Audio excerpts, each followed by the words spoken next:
ଥରେ ରାକ୍ଷସମାନେ ଏକତ୍ରିତ ହୋଇ ସ୍ୱର୍ଗପୁରକୁ ଆକ୍ରମଣ କଲେ।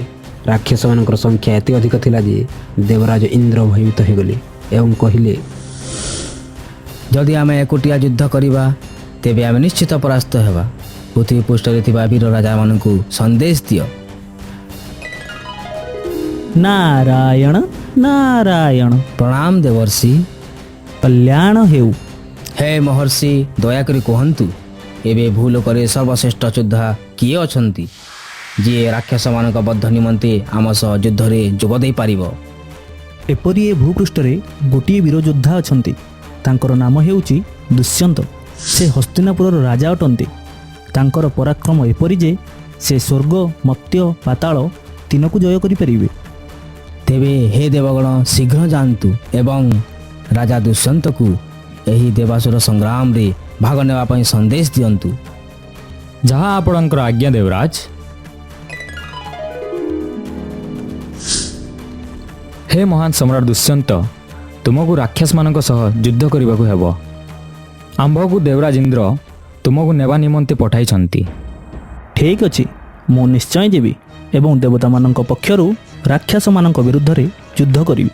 ଚାଲନ୍ତୁ ଦେବ, ସ୍ୱର୍ଗପୁରକୁ ପ୍ରସ୍ଥାନ କରିବା।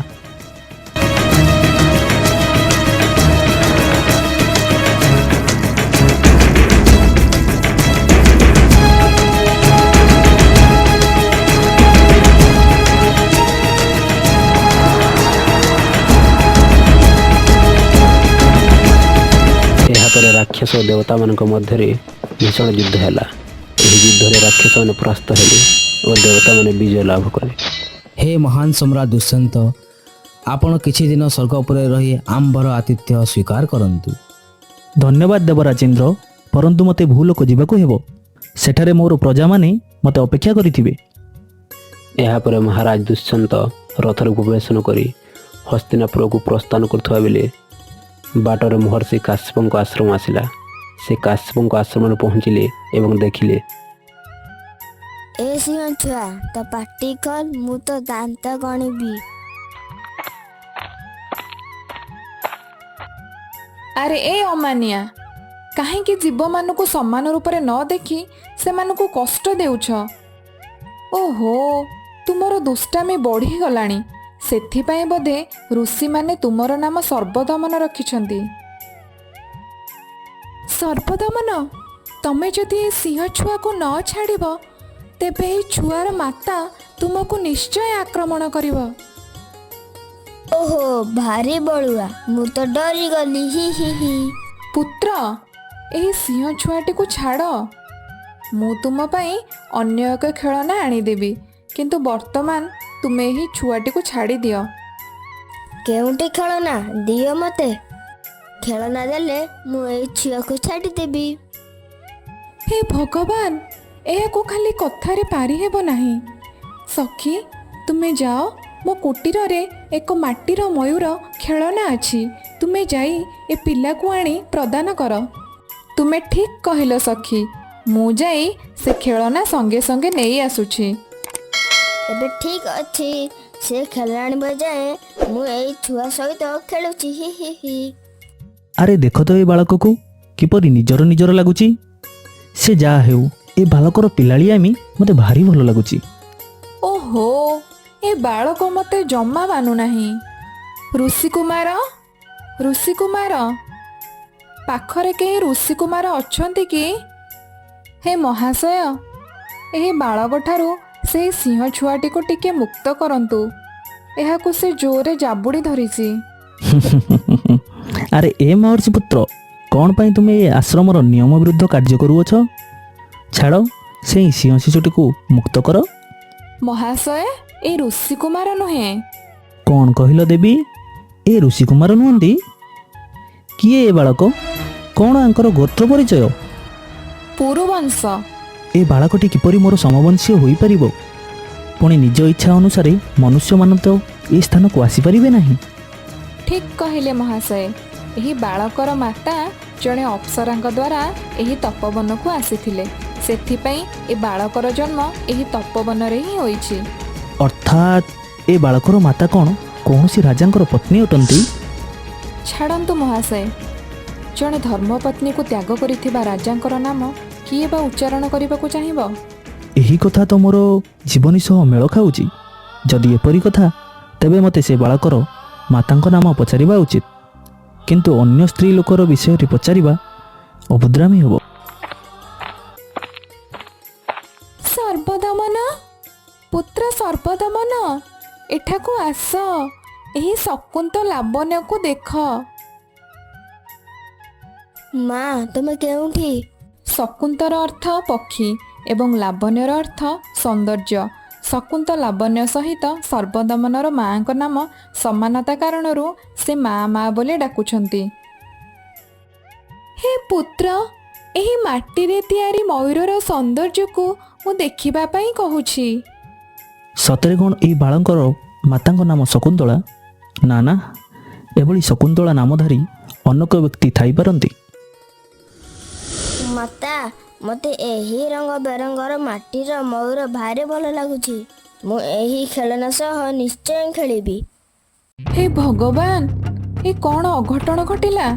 ବାଳକର ହାତରେ ବନ୍ଧା ହୋଇଥିବା ରକ୍ଷା କବଚ ଆଉ ତା ହାତରେ ଦେଖାଯାଉ ନାହିଁ।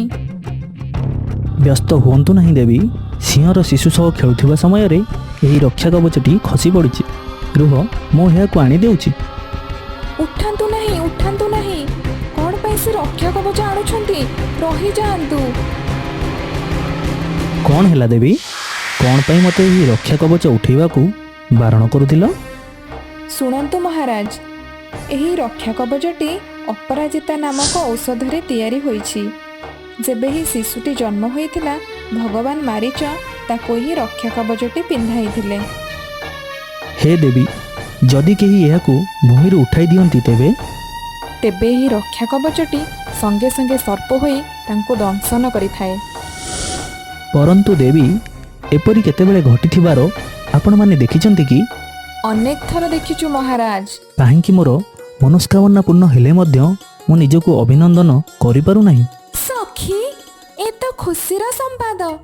ଚାଲ, ଏଠାରେ ଘଟିଥିବା ସମସ୍ତ ଘଟଣା ସତୀ ଶକୁନ୍ତଳାକୁ ଜଣାଇବା। ଛାଡ଼, ମୋତେ ଛାଡ଼, ମୁଁ ମୋ ମାଆଙ୍କ ପାଖକୁ ଯିବି। ପୁତ୍ର, ମୋ ସହ ତୁମ୍ଭ ମାତାଙ୍କ ନିକଟକୁ ଚାଲ। ତୁମ୍ଭର ମାତା ମୋତେ ଦେଖି ଆନନ୍ଦିତ ହେବେ। ମୋତେ କ୍ଷମା କରିଦିଅ ଶକୁନ୍ତଳା। ମୁଁ କେମିତି କେଜାଣି ସେତେବେଳେ ତୁମକୁ ଚିହ୍ନି ପାରିଲି ନାହିଁ। ହେ ଆର୍ଯ୍ୟ, ଏଥିରେ ଆପଣଙ୍କର କିଛି ବି ଦୋଷ ନାହିଁ। ଋଷି ଦୁର୍ବାସାଙ୍କର ଅଭିଶାପ କାରଣରୁ ସେସବୁ ଘଟଣା ଘଟିଗଲା।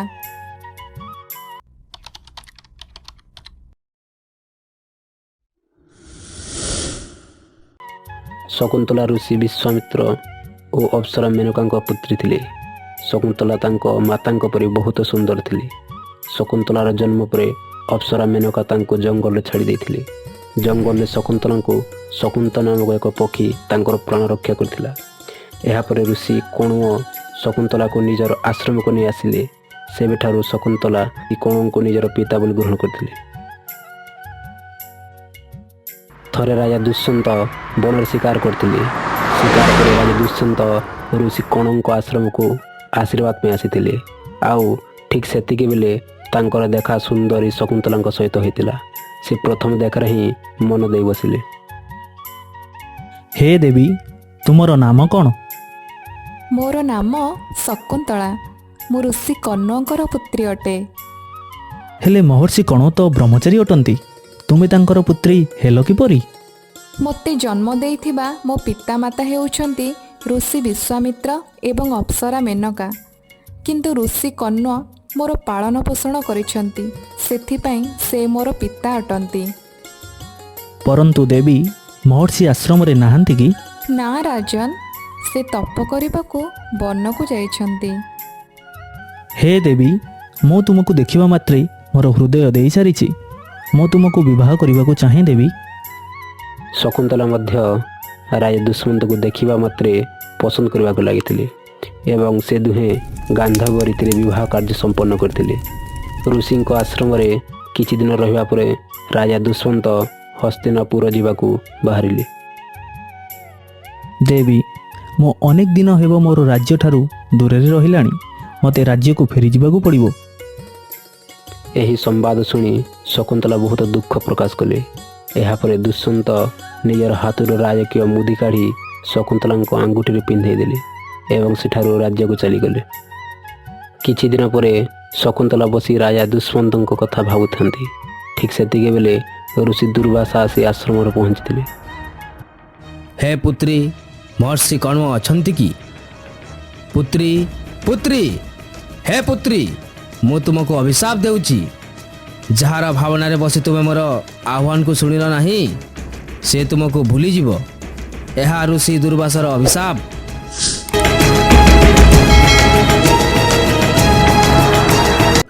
କ୍ଷମା କ୍ଷମା ମହର୍ଷି, ଭାବନାବଶତଃ ମୁଁ ଆପଣଙ୍କର କଥାକୁ ଶୁଣିପାରିଲି ନାହିଁ।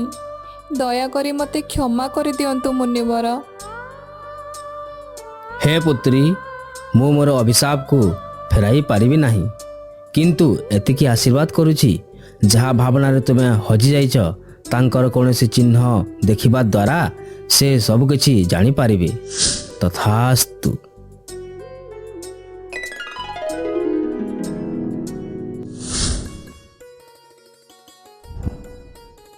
ମହର୍ଷି କଣ୍ୱ ତପସାଧନ ପରେ ନିଜର ଆଶ୍ରମକୁ ଫେରିଲେ। ପ୍ରଣାମ ପିତାଶ୍ରୀ। ପିତାଶ୍ରୀ, ଆପଣ ତପ କରିବା ପାଇଁ ଯେତେବେଳେ ବନକୁ ଯାଇଥିଲେ, ସେତେବେଳେ ମହାରାଜ ଦୁଷ୍ୟନ୍ତ ଆମ ଆଶ୍ରମକୁ ଆସିଥିଲେ ଏବଂ ତାଙ୍କ ସହ ହିଁ ମୋର ବିବାହ ସମ୍ପନ୍ନ ହୋଇଛି। ହେ ପୁତ୍ରୀ, ବିବାହ ପରେ ଏକ ନାରୀର ଘର ତାର ପତିଙ୍କ ଘର ହୋଇଥାଏ। ଏଣୁ ତୁମକୁ ହସ୍ତିନାପୁର ଯିବାକୁ ହେବ। ଏହାପରେ ଶକୁନ୍ତଳାଙ୍କୁ ତାଙ୍କର 2 ଶିଷ୍ୟଙ୍କ ସହ ହସ୍ତିନାପୁରକୁ ପଠାଇଲେ। ଶିଷ୍ୟମାନଙ୍କ ସହ ଶକୁନ୍ତଳା ହସ୍ତିନାପୁର ଅଭିମୁଖେ ଗଲାବେଳେ ବାଟରେ ଏକ ନଦୀ ଆସିଲା। ଶକୁନ୍ତଳା ଓ ଶିଷ୍ୟ 2 ଜଣ ଡଙ୍ଗାରେ ବସି ନଦୀ ପାର ହେଉଥିବା ବେଳେ ଶକୁନ୍ତଳା ନଦୀର ପାଣିରେ ହାତ ମାରୁଥିଲେ। ଠିକ୍ ସେତିକି ବେଳେ ତାଙ୍କ ହାତ ଆଙ୍ଗୁଠିରେ ଥିବା ମୁଦିଟି ପାଣିରେ ଖସି ପଡ଼ିଲା। ସେହି ମୁଦିକୁ ଏକ ମାଛ ଖାଇ ଦେଇଥିଲା। ଏହାପରେ ଶକୁନ୍ତଳା ଶିଷ୍ୟମାନଙ୍କ ସହ ରାଜସଭାରେ ପହଞ୍ଚିଲେ। ହେ ମହାରାଜ ଦୁଷ୍ୟନ୍ତ, ଆମେ ଋଷି କଣ୍ୱଙ୍କର ଆଦେଶ ଅନୁସାରେ ଆପଣଙ୍କ ପତ୍ନୀ ଶକୁନ୍ତଳାଙ୍କୁ ଆପଣଙ୍କ ପାଖକୁ ନେଇ ଆସିଛୁ। ପତ୍ନୀ? ନା ଋଷିକୁମାର, ଏହି ନାରୀଙ୍କୁ ମୁଁ ଚିହ୍ନି ନାହିଁ। ଦୟାକରି ଏହି ନାରୀକୁ ଏ ରାଜ୍ୟସଭାରୁ ନେଇଯାଆନ୍ତୁ। ରାଜା ଦୁଷ୍ୟନ୍ତ ବିଭିନ୍ନ କଥା ଭର୍ତ୍ସନା କରି ଶିଷ୍ୟ ତଥା ଶକୁନ୍ତଳାଙ୍କୁ ଅପମାନ କଲେ। ଋଷି ଦୁର୍ବାସାଙ୍କର ଅଭିଶାପ କାରଣରୁ ସେ ଶକୁନ୍ତଳାଙ୍କୁ ଆଦୌ ଚିହ୍ନି ପାରିଲେ ନାହିଁ। ଏହାପରେ ସଙ୍ଗେ ସଙ୍ଗେ ସ୍ୱର୍ଗ ଅପ୍ସରା ମେନକା ରାଜସଭାରେ ଉପସ୍ଥିତ ହେଲେ। ହେ ପୁତ୍ରୀ, ଏ ରାଜ ଉଆସରେ ତୁମର ସ୍ଥାନ ନାହିଁ।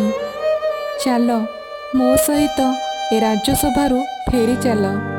ସେତିକି ବେଳେ ଶକୁନ୍ତଳା ଗର୍ଭବତୀ ଥିଲେ। ମେନକା ତାଙ୍କୁ ଧରି ସେଠାରୁ ସ୍ୱର୍ଗଲୋକ ଚାଲିଗଲେ। କିଛି ଦିନ ପରେ ଏକ କେଉଁଟ ସେହି ନଦୀରେ ମାଛ ଧରୁଥାଏ ଏବଂ ମାଛ ଧରିବା ପରେ ଆରେ ଏ କ'ଣ?